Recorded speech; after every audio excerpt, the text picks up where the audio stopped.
un símbolo propio de esta generación, una bandera de anime One Piece, la calavera con sombrero de paja, ¿no? Que apareció por primera vez en las manifestaciones estudiantiles por allá en Indonesia. Pero esto también ha tenido eco en nuestro país y vamos a platicar sobre este tema con Gustavo Ramírez, él es director de SPR Informa, a quien saludamos con muchísimo gusto. ¿Qué tal, Gustavo? ¿Cómo está?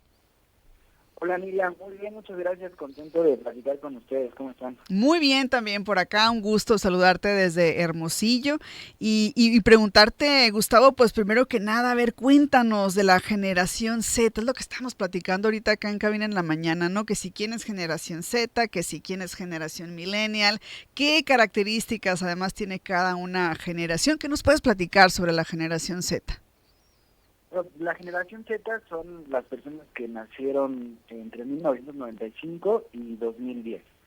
Pues ahorita están rondando los 25 años más o menos, 30 años, y alrededor del mundo, desde hace unos meses, comenzaron una serie de movilizaciones pues, ciudadanas, como bien lo mencionaste, en Indonesia, principalmente también en Nepal, que es una de las más importantes.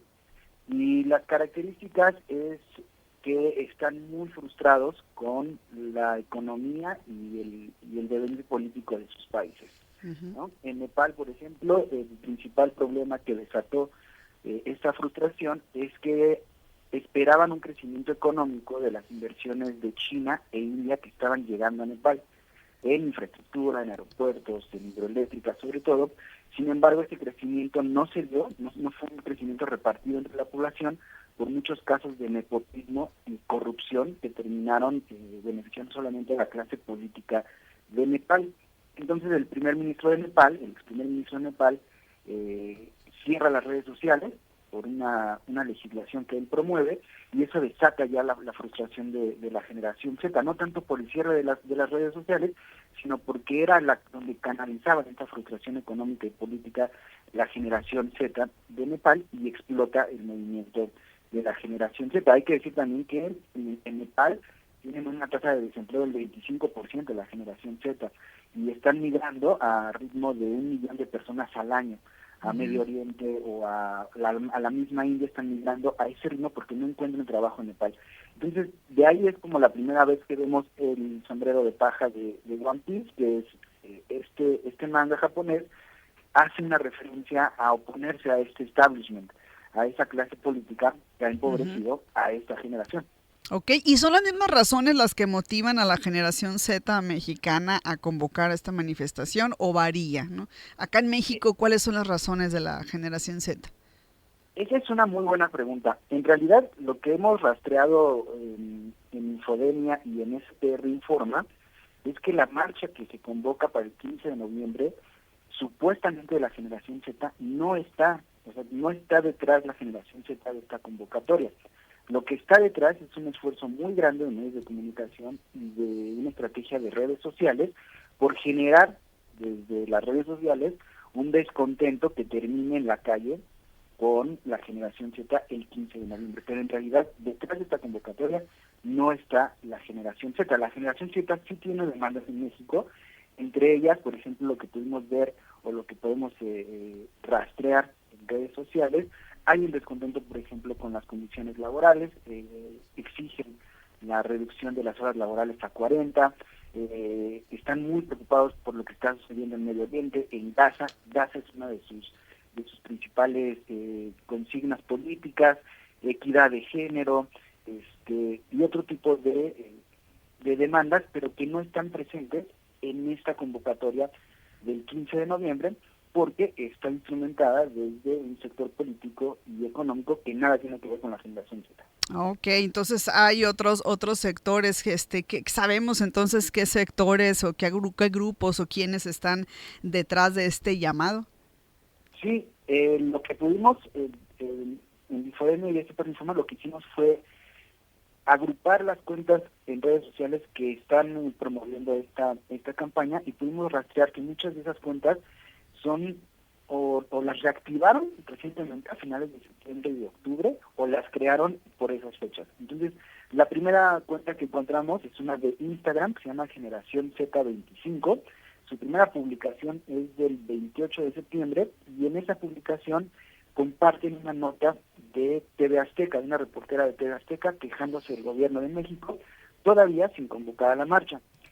Después, en TikTok empiezan a aparecer los primeros días de octubre estas cuentas de la generación Z, y es hasta el 15, 14 de octubre que empiezan a hacer una convocatoria a una marcha todavía sin fecha, pero ya utilizando todos los identificativos, por así decirlo, de la generación Z.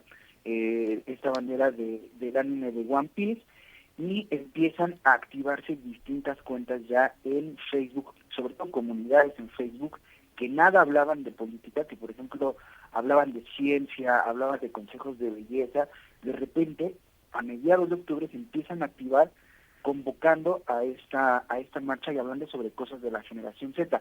A la par, en medios de comunicación hemos identificado, en periódicos, en televisión, notas muy sin sentido en la coyuntura mediática, política, periodística, sobre la generación Z. Entonces empiezan a sembrar el tema en medios de comunicación, en redes sociales, y ya por ahí del 19 de octubre activan ya la fecha del 15 de noviembre, la marcha de la generación Z. Lo que hemos encontrado es que hay influencers que no hablaban de ningún tema de política y de repente a mediados de octubre se activan y son retuiteados o son impulsados por cuentas muy relacionadas a otros clústeres, a otros grupos de cuentas que hemos relacionado con otras conversaciones, por ejemplo, las narcoetiquetas. ¿No? Todas las narcoetiquetas que hablaban contra el presidente López Obrador, contra la presidenta Claudia Sheinbaum en la campaña de 2024, el 73% más o menos de esas cuentas están también impulsando la campaña de la generación Z. Los personajes políticos económicos que hemos podido identificar están Ricardo Salinas Pliego. ¿Cómo identificamos a Ricardo Salinas Pliego? Principalmente por Derecha Diario. Derecha Diario es la extensión mexicana de Derecha Diario Argentina, un medio de comunicación impulsado desde 2022 por la ultraderecha que apoya a Javier Milei y cuyo director es el español Javier Negré, que en diciembre de 2024 tiene una conversación pública en X en donde Ricardo Salinas Pliego le pide venir a México a luchar contra los zurdos en México. El mismo Javier Negré hace unos días en una conferencia de Derecha Diario asegura que la llegada de Derecha Diario a México es a través de una petición de Ricardo Salinas Pliego. Y bueno, Derecha Diario es una de las cuentas que tanto en Facebook como en X han impulsado esta convocatoria a marchar el próximo 15 de noviembre, pero que en realidad la verdad es que no hay una respuesta orgánica ni genuinamente de la generación que está detrás de esta convocatoria. Oye, Gustavo, a Ricardo Salinas le han preguntado, se ha manifestado públicamente sobre esta manifestación.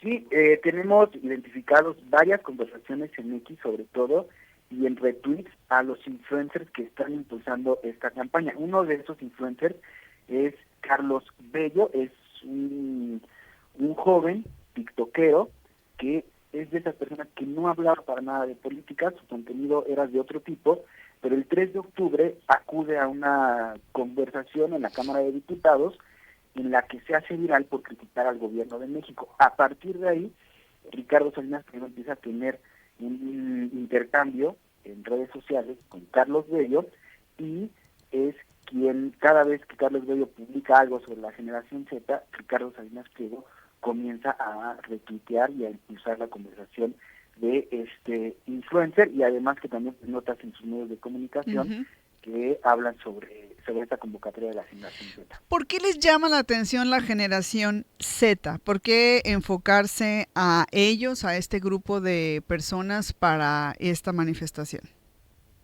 Creo que es una lectura política errónea, porque sí alrededor del mundo pues es la generación Z la que, bueno, en Nepal tomaron el gobierno, en Perú recientemente provocaron la destitución de Dina Boluarte, y creo que pensaron que moviendo a la generación Z en el país, incitándola, provocándola, podrían generar algún tipo de desestabilidad o caos en el país. Sin embargo, creo que el error de la lectura es no entender ni lo que pasó en Nepal, que hay un descontento económico político de una generación que va arrastrando por muchos años, y en Perú no es la generación Z la que inicia los movimientos sociales, es un movimiento indígena muy reprimido durante los últimos años, que se levanta desde la destitución de Pedro Castillo, y en los últimos meses se suma la generación Z en las ciudades, principalmente en Lima, se suma al movimiento de los indígenas. Sin embargo, como hay un amplio racismo y clasismo en Perú, no pueden reprimir de la misma manera que han reprimido a los indígenas, no los pueden asesinar como los han asesinado en los últimos años, y doblan las manos entre la generación Z, exponen a Dina Boluarte como un chivo expiatorio, que no los antidemocrático, y colocan a un sustituto de presidente. Son orígenes políticos, económicos, sociales muy distintos a los que hay en México. No quiere decir que no haya corrupción en nuestro país, que ya se han acabado los problemas con los pueblos indígenas, pero sí han implementado, hay instrumentos desde el Estado que han permitido ir paliando poco a poco esas frustraciones de esa generación. Y una campaña en redes sociales no las va a activar, ¿no? Es lo que me parece que la oposición no ha entendido, que los movimientos sociales se generan en la calle, y las consignas vienen desde la calle y las puede amplificar una campaña en redes sociales, pero no puede ser al revés. Ok, entonces consideras que no ha sido o no ha habido un impacto como quisieran pues quienes están buscando la manera de activar pues estas manifestaciones o movilizaciones. Sí, yo creo que no hay impacto, lo tendríamos que medir el 15 de noviembre, prácticamente sí, claro. Hay convocatorias en todas las ciudades. Pero por lo menos ahorita en la conversación, en la opinión pública, ¿cómo ves el impacto? No, el impacto, lo que se puede medir a través de análisis en las redes sociales, es que es una conversación inflada, un alto porcentaje son retweets de cuentas bot, que lo hemos visto, este comportamiento lo hemos visto prácticamente todo el año en otras conversaciones contra el gobierno de México, y hay muy pocos mensajes de gente que esté detrás, que genuinamente le interese la marcha del 15 de noviembre. No, y ya el 15 pues veremos entonces cuánta gente se da cita, ¿no? En esta convocatoria que se está haciendo, que entiendo es en Ciudad de México de momento, no sé si se están sumando otras ciudades del país. No, sí hay convocatorias, hemos logrado hacer convocatorias en todo el país, son muy difusas, porque en la misma ciudad puede haber 2 o 3 convocatorias en distintos lugares a distintas horas, entonces también ahí hay una confusión, pero sí hay varias convocatorias en todo el país. Y bueno, o sea, también señalar que la generación Z pues tiene demandas genuinas que habrá que atender, que habrá que escucharlas, pero no es esta marcha el vehículo, porque es vehículo para otros intereses. Bueno, vamos a estar muy pendientes y le vamos a dar este seguimiento. Muchas gracias a Gustavo Ramírez, director de SPR Informa, por compartirnos este análisis tan completo y detallado sobre la generación Z y estas manifestaciones en México a las que se han estado convocando recientemente. Muchas gracias, Gustavo. Muchas gracias, Miguel. Un gusto, como siempre. Muy bien.